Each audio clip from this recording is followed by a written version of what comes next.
Hi, welcome to Chad's Silversmithing. Before we get too far into the video, if you wouldn't mind hitting the like button, that really helps to get my channel promoted, and I do appreciate that. I also love it when people leave comments, so if you have a question about the video, a question about tools, if you want to suggest a video, you want to tell me how you do things, or you just have some constructive criticism, I appreciate all of those kinds of things, so leave a comment if you'd like. So I'm having a little neck issue today, so I'm going to do something that shouldn't be too neck pain intensive. So it's going to be kind of a simple-ish ring. The only bad decision I made about it is I'm going to have 3 stones in it. So we'll see if I can balance my neck pain with finishing this piece. But we're going to give it a try. It's got a couple of amethysts that are unusually shaped that my friend Bobby gave me. And actually, I think she gave me the emerald too. So it's got a little kind of almost a square emerald in the middle. But thank you, Bobby, for those. And we're going to make kind of a simple-ish sort of ring, maybe even a little Bauhaus-ish looking. All right, so we'll do that in a minute. Before we get started, I wanted to thank some people. First, my patrons over on Patreon. I'm happy to welcome some new members over on my Patreon. Daniel BB, Benedicti M, and Susan P. Thank you for signing up. I do so appreciate your support. And I think you'll find a great group of people over there that you can interact with and share ideas with and brag about your jewelry with. It's a nice place. So thanks for joining that group, and thanks to my original patrons who have been consistently supporting me since we started it. So thanks. The other group is my YouTube subscribers, and we just passed 19,000 subscribers, which is awesome. Thank you so much for that, and thank you for all of the really nice comments. I love it when you tell me that you're getting something good out of these, because then I know maybe I'm doing something right here. Thanks for that, and also thanks for the nice support like the Buy Me a Coffees and the Super Thanks. Those things really help with the cost of materials, so thanks for that. All right, well, let's get started on this ring. So this is one of my design idea books, and on the back here I have a useful chart that is a conversion between fractions of an inch to decimals to millimeters, and I find it super handy. Some of my other designs on the merch store have some different charts, like American wire gauge to millimeters, that I also find useful. So the biggest advantage to these, though, is that you can have a record of what you've made, and it's got this nice little graph in the background that helps me to keep things relatively symmetrical, given my poor line drawing skills. So check those out and get yourself one. Today, here's what we're going to do. Like I said, it's going to be sort of simple. I'm going to do 3 stones. These are kind of like a little longer than a half circle, so maybe a half of a lozenge. So there's going to be an amethyst on either side. I'll show you those.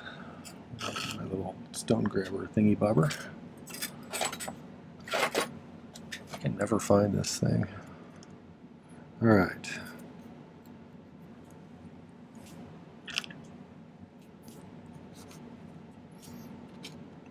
I'm putting them on upside down so they sit right. And then I have this little emerald, which is actually slightly rectangular, but not much. It's almost square. So I'm going to put him in there. So we need to make 3 bezels first. And then I have this piece of, this was left over from another project. It's 10 gauge square that I've run through the rolling mill to flatten it out a little bit, and it ended up being about I guess a millimeter wide or so. And I'm going to use that to create a border for those bezels, but I'm going to set the bezels up high in this thing so they're sticking out, so that I'll be able to attach the band like this down here, and we'll see how that goes. I think it'll be a good look. I'm going to leave these little spots in between the bezels clear. The only challenging part, I think, will be getting the stones at the same height in this thing, and I have a thought as to how I'm going to do that. So stay tuned for that. But let's start by making some bezels. I'll probably make 1 bezel on camera and then do the other one, the other 2 off camera, so you don't have to watch the same thing over and over again. I just noticed, though, this emerald has a really off center point in the pavilion where the culet would be if it had a culet. it leans to one side. So we may have to, that may play an effect in how we set it. So, but it was the one in the batch that had the prettiest color, I thought. So, but I like green and purple together, and I think they make a good coupling, or tripling in this case, I guess. All right, let me talk about materials really quick. Like I said, that was 10 gauge square, which is I think 2.59 millimeters wide when it starts, and like I said, we flattened it to 1 millimeter. I'm going to use 12 gauge square that's been flattened here. I rolled out a little piece of it and let it pickle for a while after I annealed it, and that's probably slightly thinner than a millimeter. I didn't really measure, I just kind of eyeballed it to see how thick I wanted it. I'm going to solder 2 of those together that split at the ends like this, and then we'll cut it off so it fits in there nice. Let's see, the bezel, I'm going to use 3/16 inch fine silver bezel strip, which is 4.79 millimeters if I recall, and I'm going to be using 28 gauge, which is 0.31 millimeters. If I remember right. So it's relatively thin stuff, and I do that sometimes with faceted stones. That's a little bit easier to lay the bezel down over just over the girdle if you're going to bezel set them. So, all right, so let's do the square one first. Whenever I do a bezel for a stone that has corners, I never end it on a corner. I'm going to end it right in the middle of a side like that. If you've watched a million of my videos and you've seen me do bezels over and over again, you don't have to watch this part if you don't want to. Skip ahead. But I'm going to make a little step bezel with using this, and then some 18 gauge round wire on the inside to make a little edge. For our purposes today, normally when I'm doing a faceted stone like this, I would do 2 layers of ridge there to lift it up higher in the bezel so the pavilion doesn't stick out of the back of the bezel. But since this is going to be soldered to, well, not this one, but kind of like this, it's going to have some extra space for that to compensate for those pavilions so they don't poke down into your finger. So I think that'll be okay. We'll take a look at it before we're done though. Alright, so I filed the end. I'm going to make just a little sharp bend like that so it doesn't end up on the corner.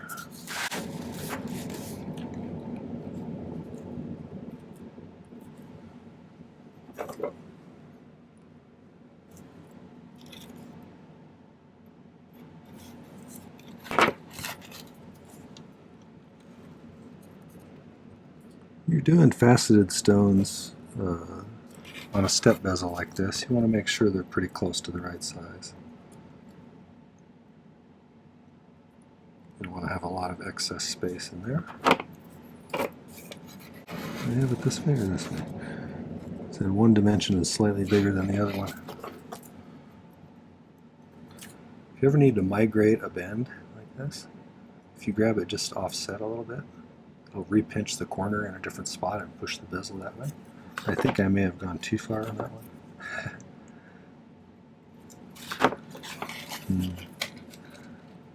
That's a useful trick. Once I figured that out,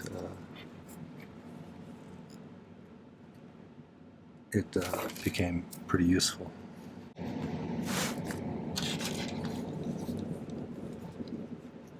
Okay, so I think we're close enough. If I can quit flipping this thing around here. Okay. So stay still.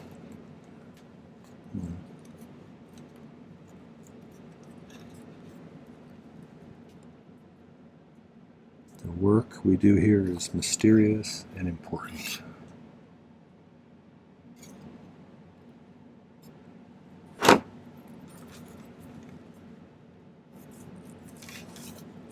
See if anybody gets that reference.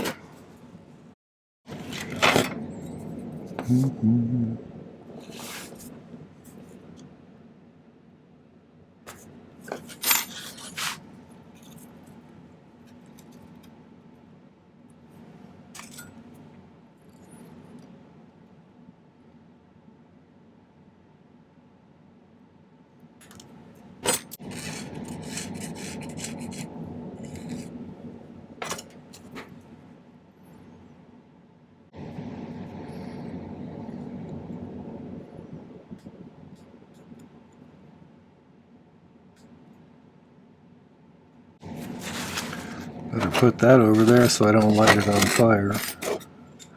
Would not be the first time. Okay, if you haven't been to my channel before, I use hard silver sheet solder, which looks like that. Primarily, I sometimes use a little bit of paste solder nowadays. This is a liquid flux that I dribble on with a dropper bottle. And my torch is a Silversmith model. It's their acetylene air torch, which I really like. It's a great temperature for silver work. It's hotter than a propane torch generally, but it's not quite as hot as an oxyacetylene, so it's kind of in the middle there. It's got a nice temperature for silver. And I use a #1 tip, and that's kind of the most commonly asked questions that I get. If you have other questions, like I said, feel free to ask. Where are you, tweezers? There you are. Come here. Now, that was weird. I didn't intend that, but I threw it right almost where it should be. Try and do that twice, Chad.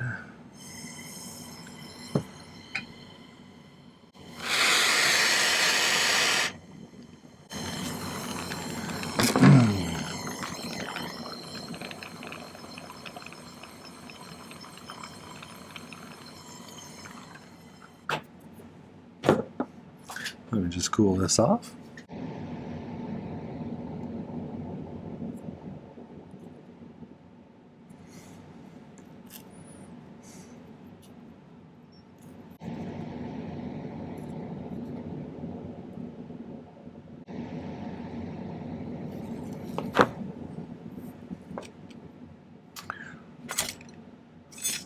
This is a tight fit, and it fits best from one side. So I'm going to put a little T at the top up there. So I put the step at the correct side.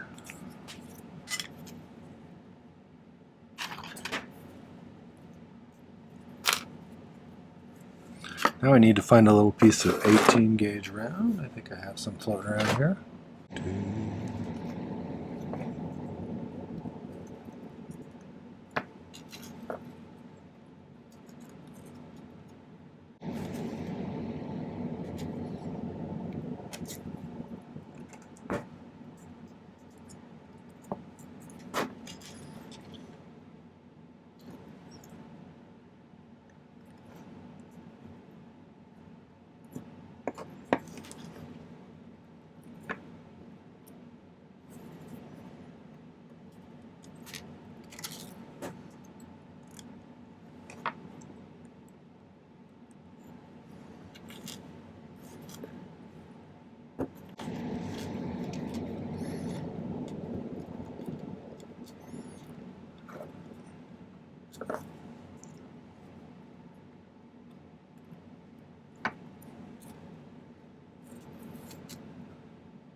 Generally cut these just a bit long and then snip them off.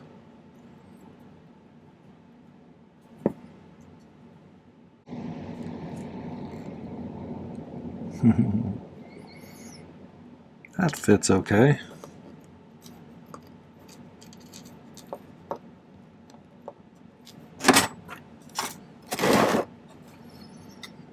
We will just make sure it's sitting flat in there, and then I'm going to flux it and set it on top of a few pieces of solder. So I'll make kind of a little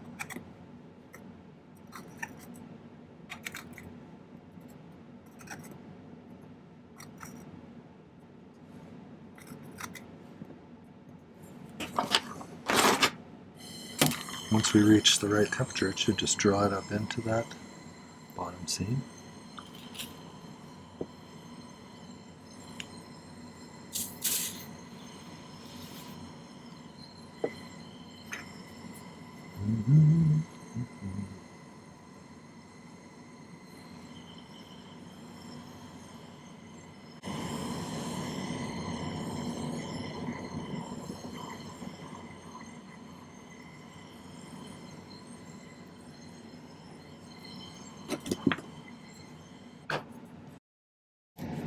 I'm just going to file the bottom flush so it's flat.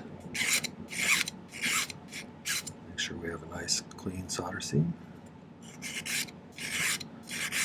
I like it to look like an actual flat bottom instead of just a round wire soldered into a bezel. Alright, so let's make a bezel for this.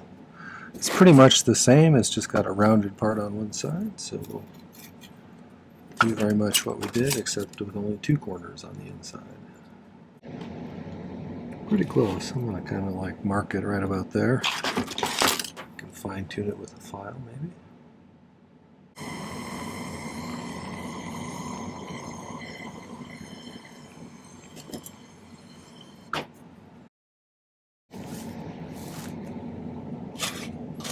Okay, we'll make our little lip out of 18 gauge once again.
Yeah, pretty close on that one.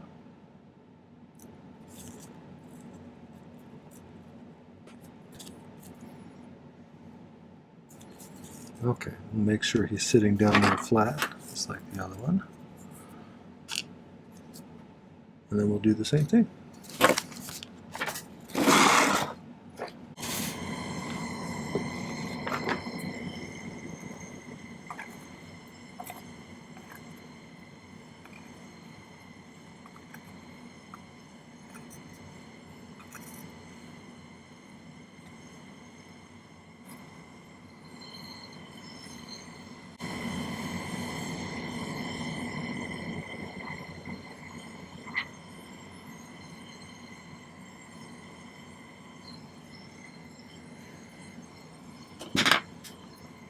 I want to make sure you have it,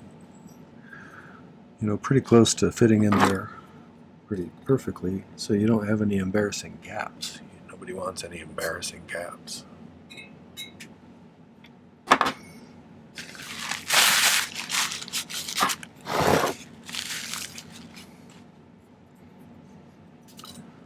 Whenever you got together with other silversmiths, they would say, "Did you see Chad's embarrassing gap on the bottom of his bezel? Shameful."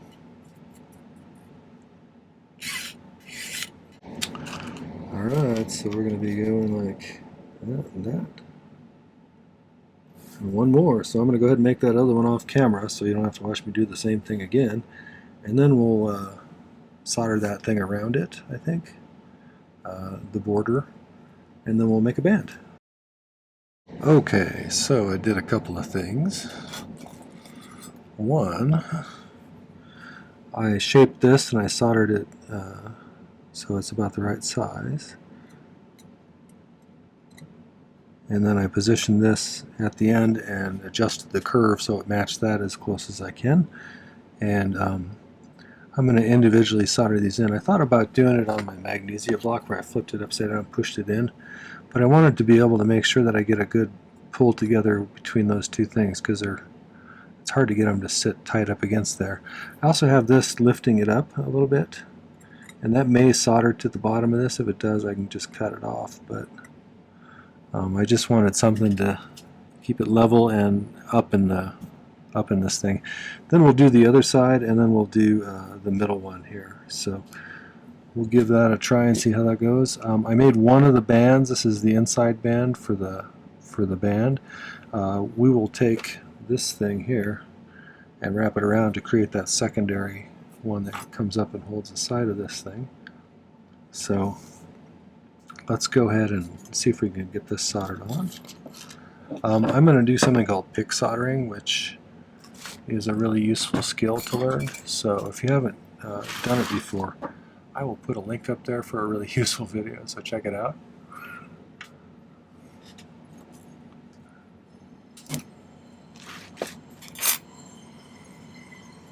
It's one of those skills that makes it a lot easier to get solder where you want it to go.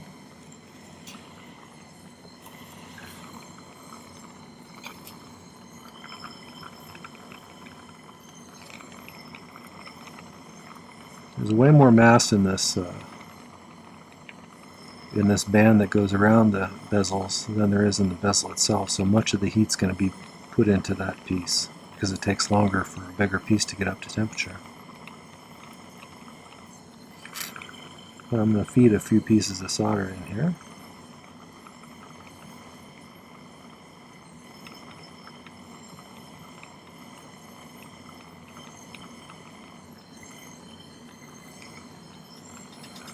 I'm going to make sure it goes all the way down. Looks like it does.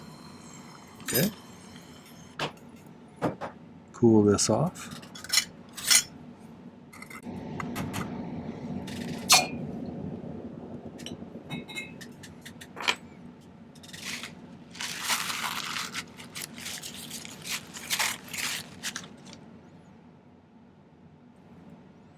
Now we did solder all over it.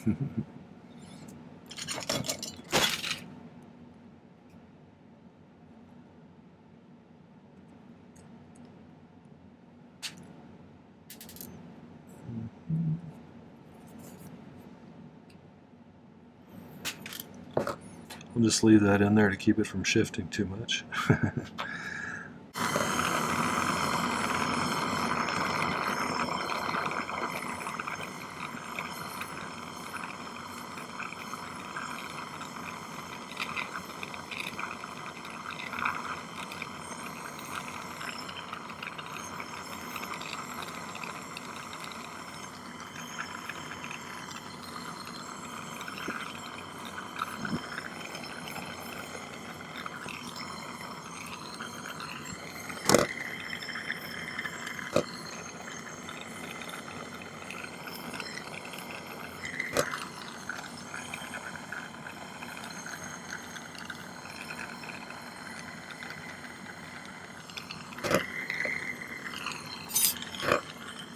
Try to tip down a little on me there, so all right.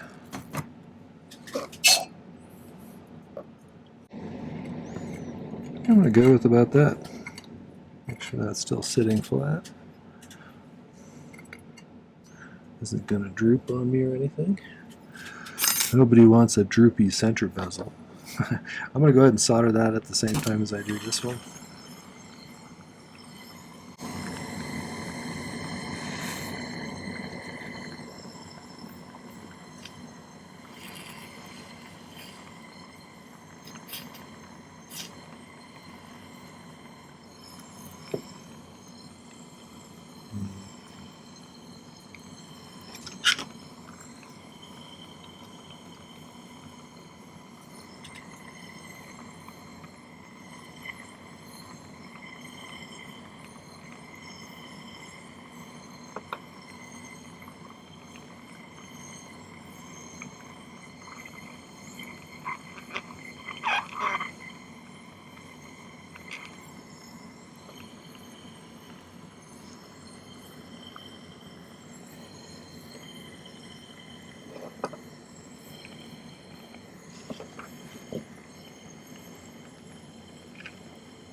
Okay.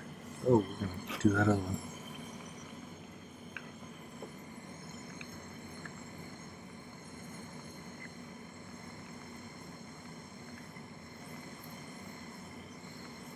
See, I stuck that in there too soon, and I had to wait for it to flow. So ideally you want to stick it in there as soon as it reaches the solder temperature, but I get impatient sometimes.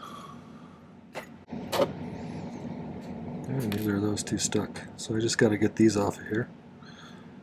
And I'll probably just grind them off with my rotary tool. Get these all lined up. Definitely going to need to file these much shorter. So I'll probably do that along the way somewhere. So I'll be right back after I clean those up a little bit on the bottom. Clean this up a little bit. It's not perfect, but I think it's reasonably good. I want it to look pretty regular from the top. That was the tricky part, is getting these lined up right, I think. Let's round out this ring here.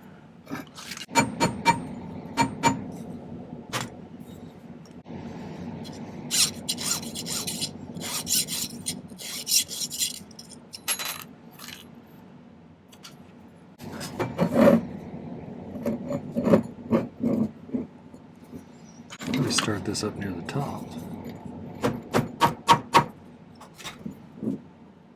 Get it round at a smaller size, then as you slide it up the mandrel it stays round.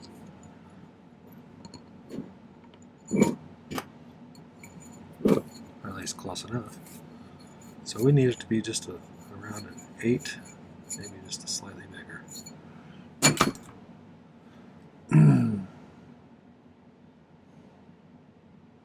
So I think I'm going to cut it off about right here.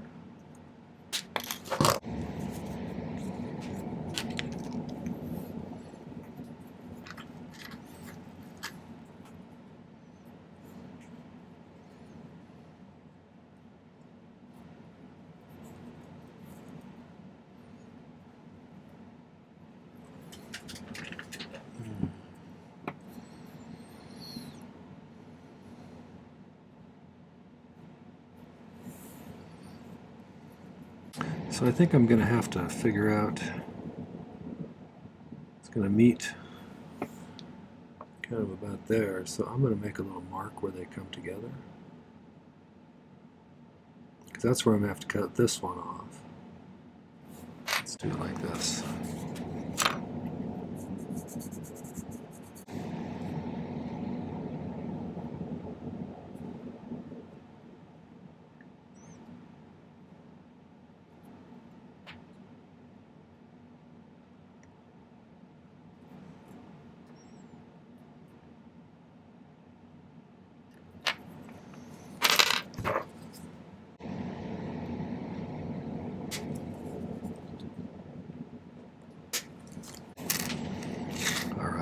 So if that's going to meet kind of like right there,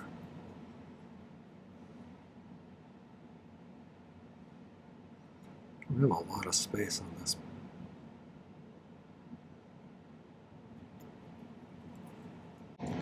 Let's do this. I'm going to file a little beveled edge so it's got a ledge to sit on, and we'll go from there. So give me a sec to do that.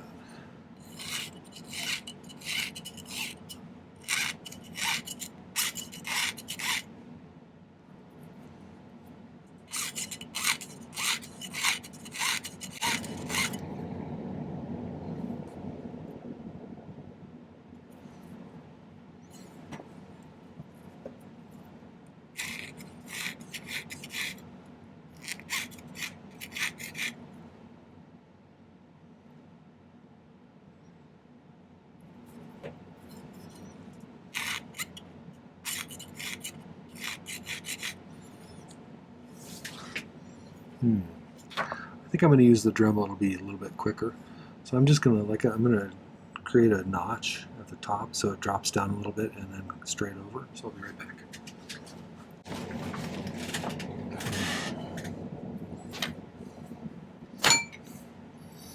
So I don't know if you can see, but there's kind of a little lip on there now.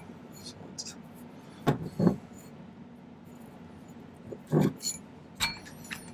I think my plan is going to be to sitting like that.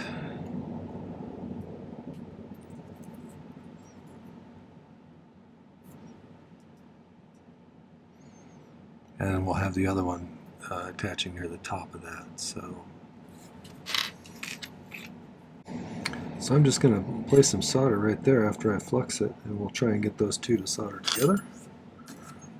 Get a nice clean seam.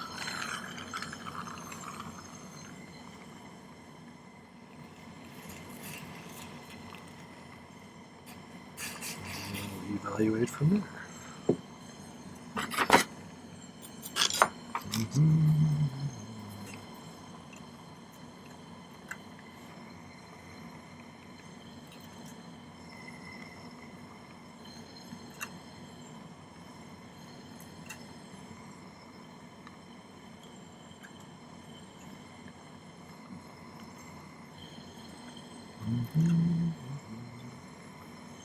There's a little ball of solder that rolled up in there. I'll just throw that on there too. I don't want it to flow so hot that it pulls these ends up against the other wire, which could happen if I overheat it too much.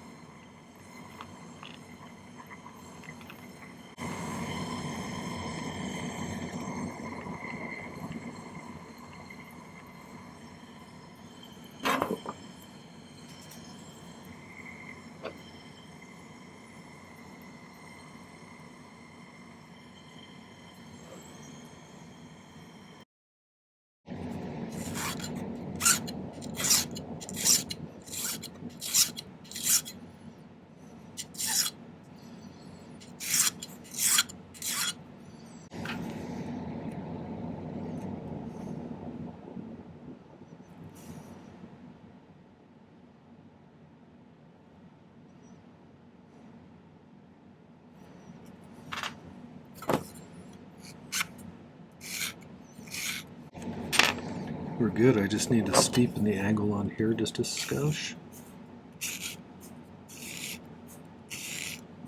Just need to try and get this soldered right in the center of that. I think this one calls for magnesium.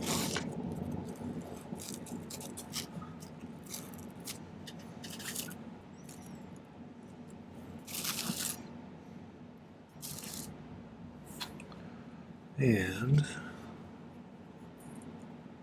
let's put a couple of T-pins in to make sure nothing tips over. That looks pretty straight. Add a little bit of fresh solder.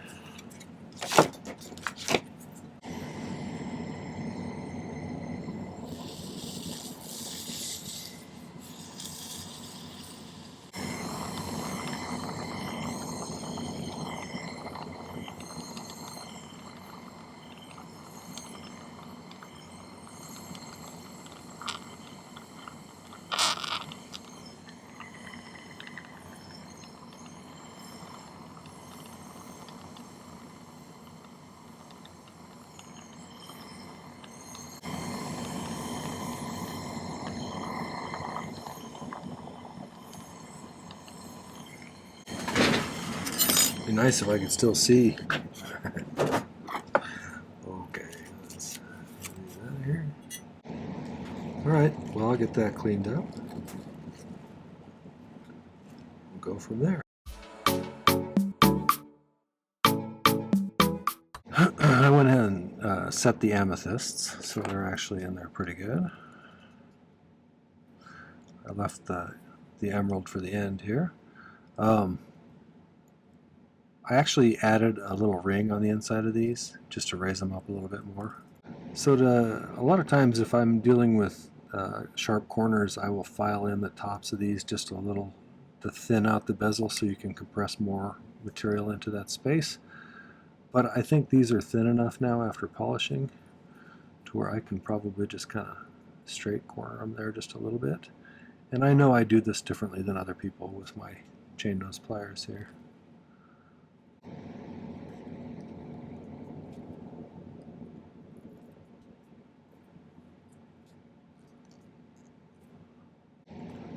Burnishing is just rubbing that top edge so it's kind of smooth and shiny. And it actually pushes that bezel down nicely over the stone the last little bit.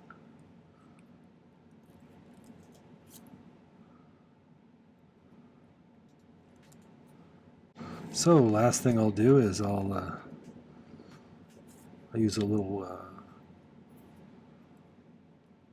blue fine polishing disc, silicone polishing wheel, to clean up the tops of these bezels, and then I'll get some better pictures. So that's kind of what I was shooting for. And all right, well, I'll get some better pictures. Okay, well, that was a 3-stone ring that's kind of lozenge shaped, and I hope you enjoyed that. If you did, make sure to hit the like button before you go. And I'd love it if you'd visit my main channel page. I have over 450 videos there. I do 3 per week, one on Tuesday, one on Thursday, and one on Saturday generally. So it adds up to quite a bit of content after 3 years. So check it out, watch a few videos, and make sure to subscribe to my channel and hit the bell if you want to get notifications. But also check the video description down below. There's some important links there. There's links to my merch store where you can get those nice design idea books to keep your designs in. You can get my ebook there, which is a guide to 2024's YouTube tutorials, as well as some Patreon tutorials. And that's a great deal and a way to access a whole bunch of content with extra information about it very easily, and a great way to support my channel. So get that for sure. And don't forget to check out my Patreon link there. Patreon's a nice place with a lot of cool people. I really enjoy talking with them over on Patreon and Discord. So, all right, well, thanks for watching. Take care. Happy silversmithing.